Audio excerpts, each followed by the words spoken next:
사도행전 23장 12절에서 35절까지 제가 봉독해 드리겠습니다.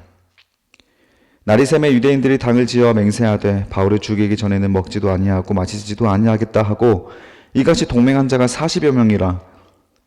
대제사장들과 장로들에게 가서 말하되 우리가 바울을 죽이기 전에는 아무것도 먹지 않기로 굳게 맹세하였으니 이제 너희는 그의 사실을 더 자세히 물어보려는 척하면서 공회와 함께 천부장에게 청하여 바울을 너희에게로 내려오게 하라. 우리는 그가 가까이 오기 전에 죽이기로 준비하였노라 하더니 바울의 생질이 그들이 매복하여 있다 함을 듣고 와서 영내에 들어가 바울에게 알린지라.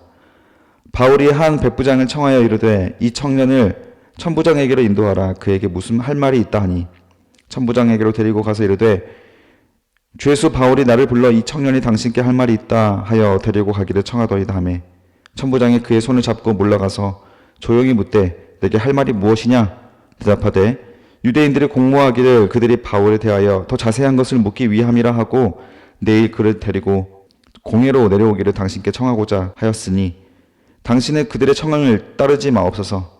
그들 중에서 바울을 죽이기 전에는 먹지도 않고 마시지도 않고 그렇게 맹세한 자가 40여 명이니 그를 죽이려고 숨어서 지금 다 준비하고 당신의 허락만 기다리나이다 하니 이에 천부장이 청년을 보내며 경계하되 이 일을 내게 알렸다고 아무에게도 이르지 말라 하고 백부장 둘을 불러 이르되 밤 제3시에 가이사랴까지 갈 보병 200명과 기병 70명과 창병 200명을 준비하라 하고 또 바울을 태워 총독 벨리스에게로 무사히 보내기 위하여 짐승을 준비하라 명하여 또 아래와 같이 편지하니 일러스되 글라우디오 루시아는 총독 벨리스 각하에게 문하하나이다. 이 사람이 유대인들에게 잡혀 죽게 된 것을 내가 로마 사람인 줄 알고 군대를 거느리고 가서 구원하다가 유대인들이 무슨 일로 그를 고발하는지 알고자 하여 그들의 공회로 데리고 내려갔더니 고발하는 것이 그들의 율법 문제에 관한 것뿐이요 한 가지도 죽이거나 결박할 사유가 없음을 발견하였나이다. 그러나 이 사람을 해하려는 관계가 있다고 누가 내게 알려주기로 곧 당신께로 보내며 또 고발하는 사람들도 당신 앞에서 그에 대하여 말하라 하였나이다 하였더라. 아멘. 네, 오늘 하나님의 말씀 사도행전 23장 12절에서 마지막 절까지 말씀을 통해서 알만한 사람, 뻔한 사람이 되지 맙시다. 알만한 사람, 뻔한 사람이 되지 맙시다 라는 그런 말씀으로 또 주의 말씀을 증거하도록 하겠습니다. 여러분, 우리 그리스도인들은 어떤 사람들입니까? 세상 사람들은 우리 그리스도인들을 보고 편협한 사람, 또 주 예수를 믿으면 구원을 받는 사람, 그래서 전도하는 자들, 좀 안 좋게 보는 사람들도 많이 있죠. 죄를 지어놓고 교회 가서 리셋 버튼을 누르는 자들, 오직 저 교회 가야만 천국 갈 수 있다고 하면서 종교적으로 사업하는 자들, 이렇게 많은 또 비아냥거리는 조롱도 있고 합니다. 그런데 우리는 늘상 말씀드렸던 것처럼 우리 한국의 초대교인, 우리 조선에도 초대교회에 있는 성도들이나 이 지금 2000년 전에 있던 이 초대교인들이나 공통점들이 있었습니다. 당시에는 이렇게 기독교인이라고 하는 것으로 핍박을 당하기도 했지만 많은 사람들이 이 기독교인들에 대해서 또 존경하기도 했고요. 그리고 이 공동체에 들어가기를 희망하기도 했습니다. 이 공동체는 결코 세상 살아가기 편한 공동체가 아닙니다. 들어갔다 하면 많은 희생을 해야 하는 것이고 사회적인 권리도 박탈당하고 인권도 박탈당하는 그런 가혹한 곳이 이 초대교회 공동체였다라는 것이죠. 당시 이 사람들에게 이 초대교회 공동체는 결코 알만한 사람들이 아니었습니다. 이들은 이해할 수 없는 존재들이었어요. 왜 저렇게까지 하는지, 왜 저렇게까지 얻어맞으면서 지하 골방에 들어가서 예배하고 카타콤 시체가 썩어가는 곳에서 예배하는지 도무지 이해할 수 없는 공동체였습니다. 지금도 북한에서도 정치범 수용소에 수용되어 있던 우리 기독교인들이 얼마나 많습니까? 그분들에 대해서 불신자들은 이해할 수가 없는 겁니다. 왜 그렇게 고통을 받으면서 오늘날에도 이렇게 믿음을 지키고 순교하고자 하는지, 왜 이렇게 선교사님들은 세계 열방 곳곳으로 나가서 목숨을 걸고 사역하시고 또 이렇게 복음을 전하기 위해서 희생하고 계시는지, 여러분 진짜를 보면 이해할 수가 없는 겁니다. 그런데 반면에 가짜들은 어떻습니까? 보통 그래 알만하다, 너의 수준 어느 정도인지 알만하다, 뻔하다. 네가 하는 말들 뻔하다. 저는 이 말이 좀 공감되는 것이 마음이 아팠습니다. 이 말을 보면서 생각을 할 때 왜 오늘날 이 교회에 대해서, 우리 성도님들에 대해서, 또 나 자신에 대해서 왜 이렇게 알만한 사람이 되었을까? 무엇을 얻을 때 기뻐하는지, 무엇이 이루어졌을 때 행복하는지 왜 뻔한 사람들이 되었을까? 여러분, 그것은 바로 우리가 세상 사람과 다른 사람이 되지 않았기 때문에 그런 겁니다. 세상 사람들은 자기 자신을 보면 교회 다니는 너희들도 보인다 라고 되는 거예요. 그들이 바라고 있는 것들을 우리도 바라고 있으니까요. 아무리 교회 가서 예배하고 기도한다고 해도 똑같이 물질적인 것, 세상적인 것 좋아하고 세상 문화 좋아하고 교회 와서 다른 게 없는 자들, 그저 찬양하고 음악하고, 여러분 이 취미 활동하는 자들과 뭐가 다릅니까? 우리는 그들과 다른 우리 공동체만의 어떤 유익이 있습니까? 친목 도모하는 것은 여러분 세상이 더 재밌습니다. 더 잘합니다. 그래서 뭐 이렇게 11조까지 할 필요도 없지 않습니까? 비싼 비용 안 지불해도 되고. 그런데 왜 세상 사람들이 왜 자신들과 똑같은 존재로 이렇게 우리를 바라보며 이해해버릴까요? 우리는 결코 그들이 이해할 수 없는 존재가 되어야 하는 것이 정상입니다. 알만한 사람, 뻔한 사람이 아니라 왜 그렇게까지 희생하며 사랑을 해야 하는지, 그들이 예수를 믿기 전까지는 우리를 몰라야 하는 것이 정상입니다. 단지 우리는 찬양 집회가 되어서는 안 됩니다. 찬양이 좋아서, 음악이 좋아서, 예배가 좋아서 그것으로 끝내는 사람이 되면 이것이 어렸을 때부터 했던 추억이니까, 우리들의 익숙한 습관이니까, 이거 안 하면 찝찝하니까 하는 그런 종교인이 된다면 우리 세상에 알만한 종교인입니다.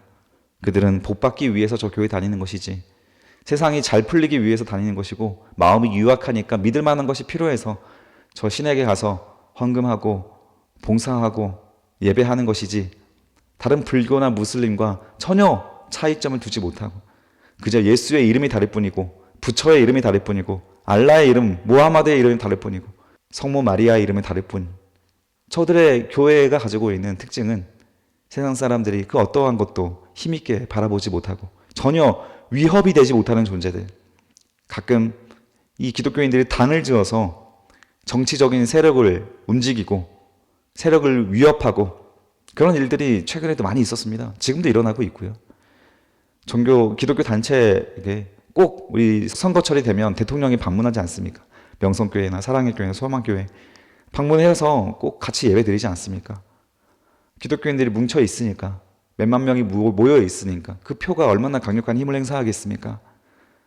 그럴 때만 이 교회에 기웃거리게 되는 이 정치인들, 교회는 또 그런 힘을 이용해서 세상을 또 어떻게든 움직여 보려고 하고, 이게 여러분 정상입니까? 우리는 예수를 모르면 이해할 수 없는 사람이 되기 위해서 힘써야 합니다. 우리의 사랑은 정상이 되면 안 됩니다. 이해의 범주 안에서의 사랑은 세상과 다르지 않습니다. 오늘 등장하는 이 유대인들의 이슈, 또 이 바울의 모습, 이거는 분명히 세상과 다른, 이해할 수 없는 사람과 이해할 수 있는 사람의 구분점이 나눠지는 그런 본문입니다. 한번 보시겠습니다. 12절에 보시면, 날이 새매 유대인들이 당을 지어 맹세하되 바울을 죽이기 전에는 먹지도 아니하고 마시지도 아니하겠다. 바울이 죽이기 전에는 먹지도 않고 마시지도 않겠다. 금식을 선포하고 바울을 어떻게 해서든지 죽이기 위해서 무엇을 했습니까? 당을 지었습니다. 당. 여러분, 이 당을 보면 당 대표가 있죠.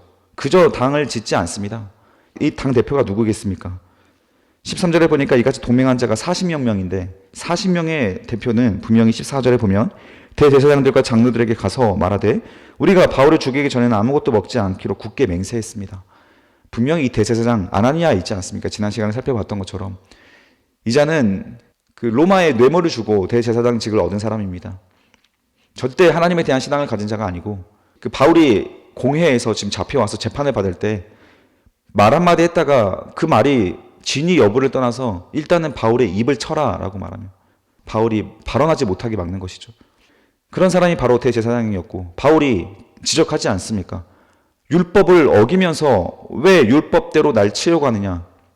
그러자 그 옆에 있던 사람들이 발끈해서 네가 대제사장을 책망하는 것이냐? 그들은 율법을 어기기를 전혀 거리낌 없이 행동하면서 자신들에게 유리한 그리고 이 대제사장직에 대한 하나님께서 인정하신 성경적인 권한을만 들며 그 권위적인 것으로 그저 그냥 자신들을 위해서 사용할 뿐인 것이죠. 그 권리가 박탈당하고 위협을 당할 때에는 발끈하면서 중요한 율법의 정신에 대해서는 전혀 중요하게 생각하지 않는 자들, 자신들의 이익만 생각하는 자들, 세상과 전혀 다르지 않은 권력자의 모습, 이게 바로 이 대제사장 아나니아의 모습이 아니었습니까? 이 사람이 장로들에게 가서 말하되 우리가 바울을 죽이기 전에 아무것도 먹지 않겠다라고 굳게 맹세했다라는 거예요. 이들의 당대표는 대제사장입니다.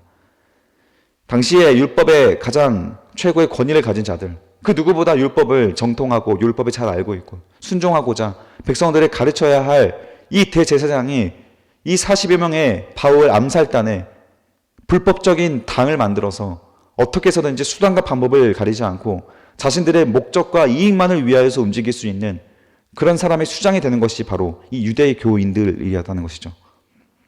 알만하지 않습니까? 합법적으로 되지 않으니 불법적으로 합니다. 합법적으로 어떻게 이 바울을 처벌하는 것이 무산되었습니까? 바울이 이들이 알만한 존재였기 때문에 그저 이들이 알만한 방법으로 그 모임을 해산시키지 않았습니까?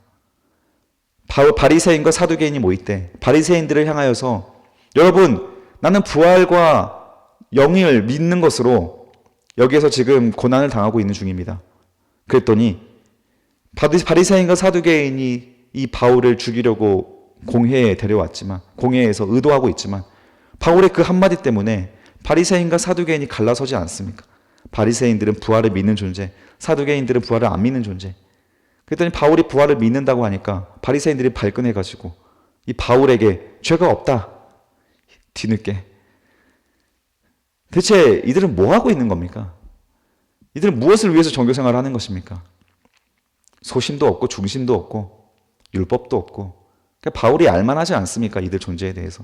쟤네들은 이 한마디면 끝난다는 걸 알지 않습니까? 바울이 알면 사탄이 모르겠습니까? 여러분이 무슨 말을 들을 때 발끈하는지 사탄이 모르겠습니까? 무슨 말을 던지면 여러분들이 절망하는지 모르겠습니까? 어떤 상황을 주면 하나님이고 뭐가 없이 권위주의에 휩싸이고 복음도 없이 미워하고 정죄하며 무엇을 위해 달려가는지도 모른 채 절망하고 어둠 속에 들어가는지 사탄이 모를까요? 정확하게 알고 있습니다. 그런 알만한 존재 결코 성도가 아니라는 것이죠. 여러분, 우리는 예수를 통해서 사탄이 무슨 방법을 써서도 우리를 무너뜨릴 수 없고 절망할 수 없게끔 만드는 것이 바로 성도의 힘이라는 것을 알고 그런 힘을 우리가 늘 받아야 하는 것입니다. 중심을 잡으십시오. 여러분들은 누구입니까? 성도입니다. 거룩할 성입니다. 거룩한 주님의 백성을 말하는 것입니다. 하나님의 자녀입니다. 하나님께서 말씀하신 것을 순종하며 그 순종하기 위하여 마음과 뜻과 목숨과 힘을 다하여 달려가는 존재들입니다. 예수의 제자들입니다. 예수님의 자녀들입니다. 십자가를 지고 이 복음을 위하여 목숨까지 버릴 수 있는 자들입니다. 그게 바로 성도라고 불리는 자들이고 세상과 다른 구별된 자들입니다. 윤리, 율법, 선행, 도덕. 여러분, 이런 것들이 우리의 구원을 결정짓지 않지만 우리는 이 모든 것들을 초월하는 존재예요. 이번 주에도 한 청년과 같이 대화하면서 이런 부분들에서 이야기 나눴습니다. 우리는 세상에 있던 기본적인 법들을 지킴으로써 구원받는 존재가 아니라 그런 것들은 당연하게 지켜지고 그것으로도 넘어서서 세상은 감히 도전할 수도 없는 위대한 사랑을 가진 자들이 바로 우리들입니다. 세상 법도 지키지 않으면서 세상 법도 무시하면서 우리는 하나님의 백성이라고 말하지 않습니다. 우리는 지킬 건 지키며 선행할 거 선행하고 그것을 넘어서서 세상은 따라할 수도 없는 흉내낼 수도 없는 사랑을 보일 수 있는 것이 우리들입니다. 그것이 바로 원수 사랑 아닙니까? 물론 구별된 원수 사랑, 분별력이 있는 원수 사랑이 필요하다고 말씀드렸습니다. 하나님 말씀에 따라 우리는 세상에 따라갈 수도 없는 도덕률을 보이는 자들입니다. 그런데 이들은 불법을 아무렇지 않게 감행을 한다는 것이죠. 15절 보십시오. 너희는 그들의 사실을 자세히 물어보려는 척하면서 바울을 죽이기 위하여 어떤 방법을 씁니까? 이 성부장에게 가서 그의 사실을 더 자세히 물어보는 척, 이제 바울을 어떻게 할 것인지 그 사실을 물어보는 척 거짓말로 다가가서 어떻게 하라고 합니까? 공의와 함께 천부장에게 청하여 바울을 너희에게 데리고 내려오게 해라. 우리는 그가 가까이 오기 전에 죽이기로 준비하였노라. 바울을 죽이기 위해 매복하고 있다가 천부장에게 가서 다시 한 번만 공의를 열어달라고 부탁하러 보내는 겁니다. 바울을 어떻게 할지 물어보는 척하면서 살며시 교묘하게 다시 한번 공회를 열 수 있도록 유도하라는 것이죠. 거짓말을 통해서, 거짓된 불법적인 방법을 통해서 바울을 죽이기만 하면 되는 것. 자신들의 목적과 자존심과 이 권력을 지키기만 하면 되는 것. 그것이 바로 유대교인들이었습니다. 이들은 하나님 백성들입니까? 결코 아니라고 할 수 있겠죠. 요한계시록 2장 9절에 서문화 교회에게 하는 말 중에 이 유대인들에 대한 말이 있습니다. 내가 내 환난과 궁핍을 알거니와 실상은 내가 부유한 자니라. 자칭 유대인이라는 자들의 비방도 알거니와 실상은 유대인이 아니요 사탄의 회당이라. 유대인은 하나님의 아픈 손가락이고 하나님의 자녀들인 그 사실이지만 하나님은 이들을 대해서 하나님을 대적하고 예수를 박해하는 자들, 예수를 믿는 자를 박해하는 자들에 대하여 사탄의 회당이라고 불렀습니다. 이들이 구원받습니까, 여러분? 이들이 하나님 백성입니까? 아닙니다. 하나님의 원수입니다. 얼마든지 하나님의 원수이면서 대제사장일 수 있고 얼마든지 하나님의 원수이면서 목사일 수 있고 전도사일 수 있습니다. 얼마든지 하나님의 백성이라고 칭하면서 성도라 교회 다닐 수 있습니다. 하나님의 원수의 자리에 앉아 있으면서 알만한 사람, 뻔한 사람이라 불리면서 여러분 우리는 교회에 아무렇지 않게 다닐 수 있는 존재들입니다. 지금 교회는 열려 있으니까요. 누구나 들어올 수 있으니까요. 16절 넘어가겠습니다. 바울의 생질이 그들이 매복하여 있담을 듣고 와서 영내에 들어가 바울에게 알립니다. 이 바울의 생질, 바울의 조카가 있다는 사실을 우리는 여기서 알 수 있습니다. 예루살렘에 살고 있는 이 조카가 어떻게 이 사실을 들었는지 아마도 이 바울에 대해서 우호적으로 생각하는 누군가가 바울에게 이런 소식을 듣고 바울에게 알려주었던 겁니다. 그때 17절에 보니까 바울이 한 백부장을 청하여 이르되 이 청년을 천부장에게로 인도하라. 그에게 무슨 할 말이 있다 하니 천부장이 데려가게서 이르되 제수 바울이 나를 불러 이 청년이 당신께 할 말이 있다이다 하여 데리고 가기를 청하더이다. 천부장이 그의 손을 잡고 물러가서 조용히 묻되 내게 할 말이 무엇이냐?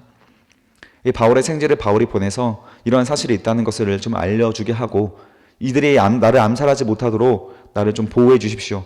이 유대인들이 와서 당신에게 거짓말로 청하여서 이 바울을 데려가고자 할 텐데 그때 그 청함을 듣지 말아주세요 라고 부탁을 한 거예요. 이 소식을 듣고 천부장이 이 말을 전하기 위해서 온 이 바울의 생질의 손을 잡고 조용한 데로 가서 조용히 묻습니다. 내게 할 말이 무엇이냐? 여러분 무엇이 느껴지십니까? 따뜻하지 않습니까? 이 천부장이 하는 행동은 이 바울을 위하는 행동입니까? 그렇지 않습니다. 이 바울이 로마인이라는 소식을 듣고 그렇게 바울을 지금 위하는 겁니다. 천부장은 돈을 주고 이 로마 시민권을 샀지만 바울은 태어나서부터 로마인이었다는 소식을 듣지 않았습니까? 그렇기 때문에 바울에 대해서 우호적인 것이지만 여러분 이 천부장의 태도와 유대인들의 태도 보면 어떻습니까? 훨씬 더 천부장이 합리적이지 않습니까? 유대인들은 법적으로 안 되니까 불법적인 것까지 사용하면서 이 바울을 죽이기 위해 힘쓰는 반면에 오히려 세상 관료, 당시에 유대교를 이 이스라엘을 식민 통치하고 있었던 로마는 오히려 따뜻하게 느껴진다라는 것입니다. 오히려 바울을 보호하는 것은 이스라엘을 식민 통치하고 있던 이스라엘들이 악으로 여기고 있는 로마였다라는 것이죠. 무엇을 상징합니까? 여러분 종교가 타락하면 정상인들보다 종교가 없는 무신론자보다 더 악해지는 것입니다. 종교가 타락하면 최소한의 윤리와 법을 수호하고 있는 자들보다 더 악해지는 것이에요. 얼마나 추합니까? 이들이 말하고 있는 모든 발언과 모든 행동이 이 종교인들의 행동이 대체 이 세상 사람들이 바라볼 때 무엇으로 바라보겠습니까? 비이성적이고 비합리적이고 비윤리적이고 맹목적인 자들, 배려심 없고 이기적이고 이런 자들, 자기들의 복만을 위하여 자신들의 신념을 따르는 자들일 뿐인 것이죠. 이런 자들이 세상에 영향력이 있겠습니까? 20절에 보십시오. 대답하되 유대인들이 공모하기를 그들이 바울에 대하여 더 자세한 것을 묻기 위함이라 하고 내일 그를 데리고 공회로 내려오기를 당신께 청하자 하였으니 당신은 그들의 청함을 따르지 말아주세요. 지금 20절에 보니까 21절에 보니까 바울을 죽이기 전에는 먹지도 않고 마시지도 아니하며 맹세한 자가 40여 명이니 그를 죽이려고 숨어서 지금 다 준비하고 당신의 허락만 기다리고 있습니다. 22절에 천부장이 청년을 보내어 경계하되 이 일을 내게 알렸다고 아무에게도 이르지 말라 하고 백부장 둘을 붙여서 밤 제3시, 오늘날로 보면 저녁 9시입니다. 늦은 시간에 가이사랴까지 갈 보병 몇 명입니까? 200명. 보병 200명과 기병 70명과 창병 200명을 준비하게 합니다. 밤 9시에 야반, 그들이 매복하는 길에 밤 9시면 오늘날과 같이 밝지 않습니다. 아주 새카만 칠흑 같은 밤이에요. 그 밤이 되었을 때 이렇게 천부장이 자기의 모든 권한을 사용해서 도대체 몇 명이에요? 200명, 70명, 창병 200명, 470명을 동원해서 자신이 동원할 수 있는 그 군사력의 절반을 사용해서 바울을 보호하여 총독에게로, 벨리스에게로 이동시킵니다. 바울을 태워 총독 벨리스에게로 무사히 보내기 위하여 밑줄 그어주십시오. 짐승을 준비하라. 여러분, 총독 벨리스는 잔인하고 음탕하고 노예의 정신으로 왕의 권력을 행사하는 자라고 요세푸스라는 역사가 기록해놓고 있습니다. 총독 벨리스가 선한 사람이 아닙니다. 악인 중에 악인입니다. 이 총독 벨릭스에게 무사히 보내기 위하여, 심지어 이런 악인에게 보내고자 하는 이 천부장의 이 문장이 얼마나 오히려 따뜻하게 느껴지냐라는 것이죠. 유대인들에 비하여서. 25절 보십시오. 또 아래와 같이 편지하니 글라우디오 루시아는 총독 벨리스에게 각하에게 문안하니다. 여기에서 자기 천부장의 이름이 등장하죠. 글라우디오 루시아. 이 사람들이 유대인들에 잡혀 죽게 된 것을 내가 로마 사람인 줄 알고 군대를 거느리고 가서 구원하여다가 로마인을 자기가 보호했다. 이 실제로가 좀 다르지 않습니까? 그냥 이 사람을 책짓질하고 가죽으로 묶어서 채찍질을 하려고 했는데 로마 시민권이라는 걸 알고 나서 두려워서 결박을 풀어주고 보호하고 있지 않았습니까? 근데 그 내용을 쭉 빼고 그냥 자기를 변호하면서 이 로마인을 자기가 잘 당신께 인도했습니다라는 그런 자랑을 자기가 하는 겁니다. 이게 바로 또 이 세상 방식이고요. 그냥 뭐 뻔한 겁니다. 여기도 뭐 그렇게 뭐 윤리적으로 따질 것도 아니고요. 뻔한 세상 사람들의 모습입니다. 28절에 보면 유대인들이 그를 무슨 일로 그를 고발하는지 알고자 하여 그를 공회로 데리고 내려갔더니 고발하는 것이 밑줄 그어주십시오. 그들의 율법의 문제에 관한 것뿐이요 한 가지도 죽이거나 결박할 사유가 없음을 발견하였나이다. 적어도 세상은 법적인 문제가 없다면 그 사람에 대해서 책망하거나 처벌하지 않습니다.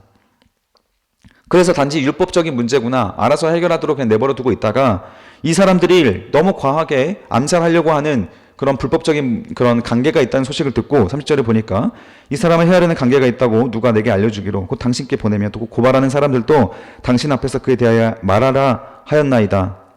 먼저 당신을 보내노니 이 죄인을 보내니까 당신이 좀 데리고 있다가 그리고 누군가가 이 바울을 고발하는 자가 오면 정식으로 재판을 열어주십시오라고 하는 청하는 그런 내용이었죠.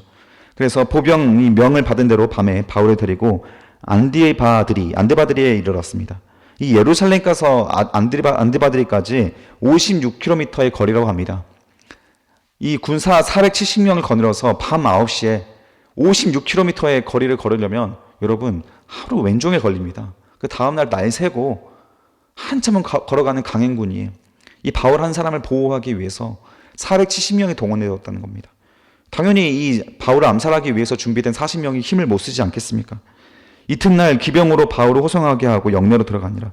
하루 길을 가다가 이튿날이 되어서야 56km 가고 나서야 암살자들이 포기한 것이 보이고 안전한 지대에 왔다고 되어서 보병 200명은 돌아가고 기병 70명과 함께 이렇게 다시 바울을 더 빠른 속도로 호송해서 33절에 보니까 가이사랴에 들어가서 편지를 총독께 드리고 바울 앞에 세웠다. 그래서 안데바드리에서 가이사랴까지는 또 39km입니다. 총 약 100km의 거리를 이 바울을 보호하며 병사들을 보내주었다라는 것이죠. 34절에 보면 총독이 읽고 바울더러 어느 영지 사람이냐 물어 길리기아 사람인 줄 알고, 그래서 어느 영지 사람이냐라고 했을 때 이 자신의 관할 구역에 있는 사람이라면 자기가 재판을 해야 하는 것이고 다른 구역이라면 그쪽으로 보내기 위해서 물어봤다라는 것이죠. 근데 길리기아는 가이사랴의 구역이기 때문에 이 사람을 이제 바울을 신문을 하고 재판을 해야 되지만 이미 그 편지에 바울의 죄가 없다라고 적혀 있지 않습니까? 그래서 이거는 형식적인 어떤 종교 재판이겠구나 싶어서 그저 바울을 감옥에 넣지 않은 것으로 보입니다. 35절에 보면 너희들 너를 고발하는 사람들이 오거든 내 말을 들으라 하고 헤롯궁에서 그를 지키라 명하니라. 헤롯궁에서 지키라고 하는 거예요. 그래서 감옥이 아니라 아마도 이런 따로 격리되어 있던 집 안에서 편안하게 바울을 모시고 있었던 것으로 추정이 됩니다. 여러분, 이 세상 사람들의 모습 그리고 유대인 바울 이렇게 우리는 세 그룹을 늘 세상 오늘 본문을 통해서 분별할 수가 있어야 하는 것이죠. 더 많은 무슨 말이 필요하겠습니까?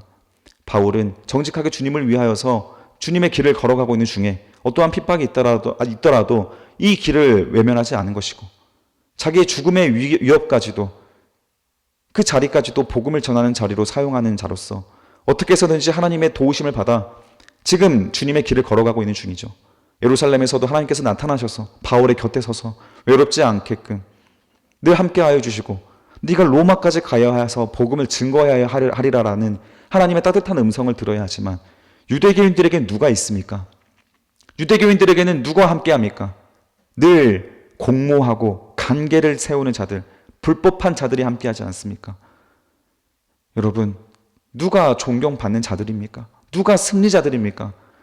단순하게 어린아이들이 이 본문을 읽어도 우리는 뚜렷이 그 정답을 알 수 있어야 하는 것이죠. 오늘 하루 여러분 뻔한 사람 되지 마시고 세상 사람으로부터 칭찬받고 존경받는 예수를 알지 못하는 사람들은 이해할 수 없는 그런 사랑의 공동체를 이루기 위하여 오늘 여러분의 인생을 바울과 같이 걸어가 보시기를 축복합니다. 두려워하지 마십시오. 세상 사람들처럼 살아가지 마시고 윤리를 초월하여서 주님의 사랑을 실천하여 보일 수 있는 주님의 담대한 제자들, 분별하여 끊어낼 것은 끊어내고 취할 것은 취하며 달려갈 수 있는 주님의 제자들 되어 하나님과 함께하는 주님께서 곁에 서 있는 주님의 자녀들 되실 수 있기를 주님의 이름으로 간절히 축복합니다. 기도하겠습니다. 살아계신 아버지 하나님, 오늘 우리 가운데 함께 하시는 주님, 오늘도 이 아침을 깨워 주님의 말씀 앞에 섰습니다. 바울은 주님의 길을 따라 한 걸음 한 걸음 걸어가지만 이 유대교인들은 답이 보이지 않을 만큼 타락하고 변질되어 뻔한 자들이 되고 세상에 알만한 자들이 되어 오히려 세상이 이들로부터 바울을 보호해야 하는 지경까지 처하게 되는 그런 타락한 모습, 사탄의 회당의 모습을 가지고 있었습니다. 하나님, 우리 교회가 이런 자들과 같이 되지 않게 도와주시옵소서. 우리 청년부가 이 유대인들과 같은 뻔한 자들이 되지 않게 도와주시옵소서. 하나님, 바울의 심장을 가지고 오늘 하루 우리도 뜨겁게 주님과 동행하며 걸어갈 수 있는 주님의 자녀들 될 수 있도록 하나님 우리 정신을 깨워주시고 의지를 더하여 주시고 우리의 발걸음을 지켜 보호하여 주시옵소서. 오늘 하루 모든 선택의 순간 바울을 생각하며 바울처럼 주님의 선택이 주님의 길을 걸어갈 수 있는 거룩한 선택을 할 수 있도록 담대한 선택을 할 수 있도록 하나님 우리들의 오늘 마음을 붙잡아 주시옵소서. 감사드리며 예수 그리스도의 이름으로 기도드립니다. 아멘.